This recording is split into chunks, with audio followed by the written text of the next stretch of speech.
दोस्तों, वेदांता लिमिटेड की बात करें तो स्टॉक के अंदर आज भारी गिरावट देखने को मिली है। और आज आप देख ही सकते हो कि संडे था, लेकिन बजट की वजह से मार्केट खुला और देख सकते हो कि जबरदस्त मेटल शेयर क्रैश कर गए।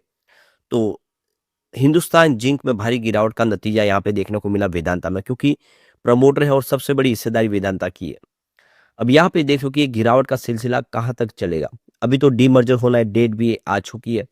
तो क्या डीमर्जर के पहले फिर से यहाँ पे पॉजिटिव माहौल बनेगा, समझने की कोशिश करेंगे। वैसे वेदांता लिमिटेड जो काफी जबरदस्त डिविडेंड देते रहता है, डिविडेंड के माध्यम से ही वेदांता से लोगों ने बहुत पैसा कमाया। ऐसे में क्या उम्मीद बन रही है, ये बाजार में गिरावट कहाँ तक जाएगी? और क्योंकि यहाँ पे एक बड़ा फैसला सरकार ने कर लिया है, यहाँ पे फ्यूचर और ऑप्शन के ट्रेडिंग के ऊपर एसटीडी चार्ज और बढ़ा दिया, दुगुना से ज्यादा कर दिया है। अगर आपको सारी मार्केट की जानकारी चाहिए तो ऑलरेडी इससे पहले हमारा वीडियो बन चुका है। मार्केट पे आगे क्या असर होगा बजट का, उसको आप समझ पाएंगे उस वीडियो के माध्यम से। लेकिन फ्रेंड्स, उससे पहले अगर आप पहली बार हमारे चैनल पे आए तो चैनल को सब्सक्राइब कर दीजिए, एक बेल आइकॉन दबा दीजिए, ताकि जब भी नया वीडियो बने पहला नोटिफिकेशन आपको मिले। वीडियो पसंद आए तो लाइक से जरूर कीजिए।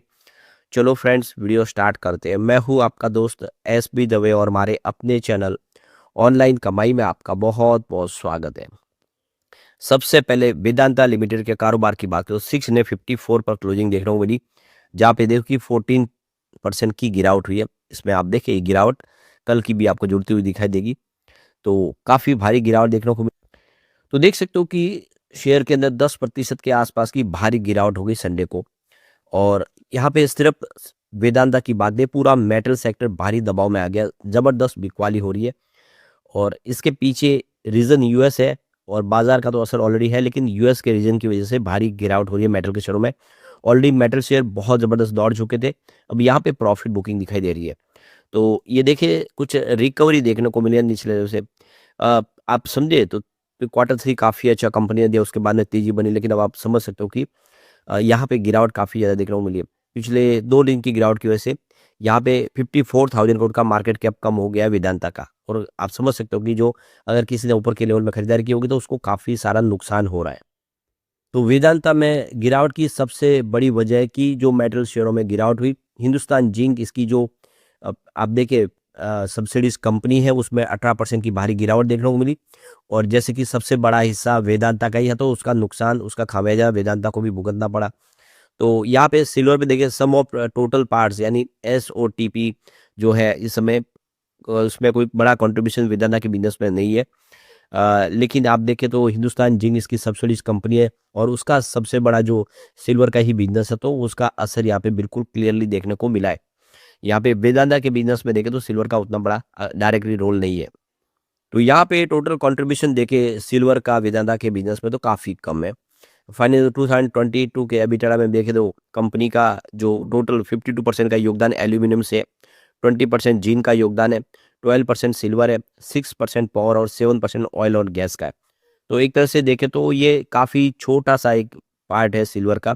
बाकी सबसे ज्यादा बड़ा रोल वेदांता के बिजनेस में अगर देखें तो एल्यूमिनियम का ही, उसका 52% का मार्केट शेयर है। तो इस समय उसकी जो पेरेंट कंपनी, ये पेरेंट कंपनी है हिंदुस्तान जिंक की, वेदांता। तो आप समझो हिंदुस्तान जिंक में सबसे बड़ा रोल तो सिल्वर का है, उसकी वजह से यहाँ पे दबाव की स्थिति बन गई है।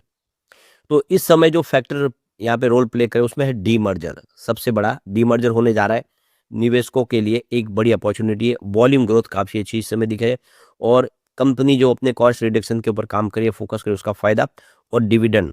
तो ये सारे जो इस समय फैक्टर है वो यहाँ पे रोल प्ले करते हुए दिखाई देंगे। डिविडेंड भी कंपनी की तरफ से बड़ा मिलता हुआ दिखाई दे सकता है। यहाँ पे देखिए MCX पे अगर गोल्ड की बात हो 1.40 लाख रुपीज के आसपास पहुंचा है, और सिल्वर की बात करो 2.70 लाख केजी हो चुका है सुबह 10 बजे के हिसाब से। तो 4 लाख केजी के ऊपर पहुंचा हुआ सिल्वर अभी 2.70 लाख केजी के आसपास है। तो आप समझ ही सकते हो कि भारी नुकसान हुआ इन दोनों मेटल में। और आप देख सकते हो कि यहाँ पे MCX पर करीब 9% की डिक्लाइन देखने को मिली। तो यहाँ पे देखो कि कंपनी ने अपना Q3 का रिजल्ट डिक्लेयर किया, काफी अच्छा रिजल्ट रहा है। आप देखिए प्रॉफिट में 60.1% की जबरदस्त जंप देखने को मिली, जो 5,710 करोड़ तक पहुंच गया है। और यहाँ पे देख सकते हो कि पिछले 1 साल के हिसाब से ये बहुत है अच्छा, आप देख सकते हो जंप है 60% का। और इनकम में देखो वृद्धि हुई है, तो आप देख सकते हो कि कंपनी का बिजनेस 492 करोड़ के आसपास की इनकम है, जो पिछले एक साल पहले 339 करोड़ के आसपास थी। रेवेन्यू में भी देखो 19% का जंप देखने को मिला, जो 45,899 करोड़ तक पहुंच गया। तो ये क्लियर है कि कंपनी की इनकम बढ़ी, रेवेन्यू बढ़ा, प्रॉफिट में सब में इजाफा, एबिटाडा में भी 37% की वृद्धि देखने को मिली है, जो 6,866 करोड़ तक पहुंचा है। एल्यूमिनियम बिजनेस का योगदान काफ़ी अच्छा रहा है, 7,023 करोड़ का एबिटाडा योगदान रहा है। और तो ये आप क्लियरली समझ सकते हो, बिजनेस अच्छा रहा है, सब कुछ बेहतर है, लेकिन मार्केट साथ नहीं दे रहा है इस समय। तो बाजार में जो गिरावट का सिलसिला है, ये यूएस से आता हुआ दिखाई दे रहा है, क्योंकि आप देख रहे हो कि गोल्ड और सिल्वर में गिरावट हुई है, क्योंकि यूएस फेडरल रिजर्व के लिए नए देख सकते हो कि यहाँ पे चेयरमैन अब बनते हुए दिखाई देंगे। और यहाँ पे जो कहा जा रहा है कि जो नए यूएस फेडरल के रिजर्व के जो चेयरमैन होंगे, हॉकिस चेयर होंगे, यानी यूएस प्रेसिडेंट डोनाल्ड ट्रंप की तरफ से जो नया ऐलान किया गया है, जो जोरेम पावेल की जगह पे, वो डॉलर को मजबूत करने के लिए काफ़ी सारे सख्त फैसले करेंगे, जिससे डॉलर मजबूत होगी। और अगर डॉलर मजबूत होगी तो उसका असर निगेटिव मेटल पे पड़ेगा, मेटल की प्राइसों में गिरावट होगी, स्पेशली गोल्ड सिल्वर में गिरावट देखने को मिलेगी। तो इससे एक निगेटिव माहौल बना, और जब ज़बरदस्त ऑलरेडी पहले दौड़ चुके हैं, तो ये मेटलों में प्रॉफिट बुकिंग हावी हो गई है। काफ़ी लोग हैं जो फ्यूचर ऑप्शन में सौदे किए हुए, और यहाँ पे जब बिकवाली शुरू होती है तो पैनिक सेलिंग शुरू हो जाती है, बिकवाली और जोर जोर से होती है, तो गिरावट ज़बरदस्त बढ़ने लग जाती है। अब यहाँ पे वेदांता लिमिटेड के डीमर्जर को लेकर यहाँ पे अजय गोयल का जो बयान निकल कर आया है, जो चीफ फाइनेंशियल ऑफिसर है कंपनी के अंदर, कि डीमर्जर के लिए हमने डेट लगभग फाइनल कर दी है। तो 5 कंपनियों का जो डीमर्जर होना है, एक कंपनी 5 हिस्सों में बंटने जा रही है। और ये देखो कि जो डीमर्जर है वो 1 अप्रैल के आसपास शुरू होगा, 15 मई तक इसका प्रोसेस पूरा कंप्लीट हो जाएगा 2026 के। तो ये इन्होंने अपनी एक टाइमलाइन दे दी है।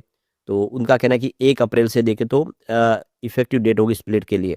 इसका मतलब ये है कि 1 अप्रैल के पहले-पहले जिनके पास शेयर होंगे डीमैट अकाउंट में, वो सारे स्प्लिट के हकदार होंगे।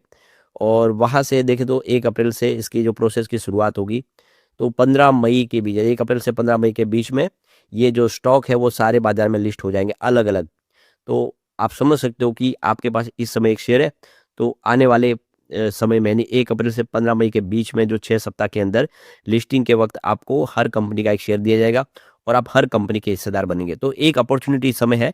और तो आप समझ सकते हो कि वेदांता में अभी भी संभावना पॉजिटिव है। वेदांता फिर से आज से बेहतर करता हुआ दिखाई देगा, क्योंकि वेदांता का भी डिमर्जर होना है।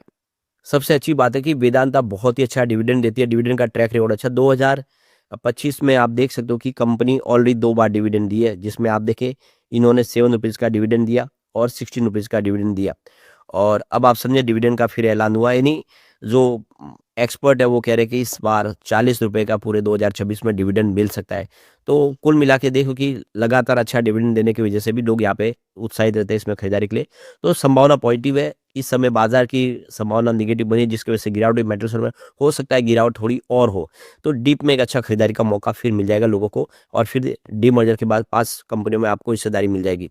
लेकिन फ्रेंड्स, कोई भी इन्वेस्टमेंट करने से पहले अपने फाइनेंशियल एडवाइजर से एडवाइस ले ले, या अपना खुद का रिसर्च करें, क्योंकि मैंने वीडियो आपके एजुकेशनल पर्पज के लिए ही बनाया। वीडियो पसंद आए तो लाइक से जरूर कीजिए और चैनल को सब्सक्राइब कर दीजिए। Thank you friends.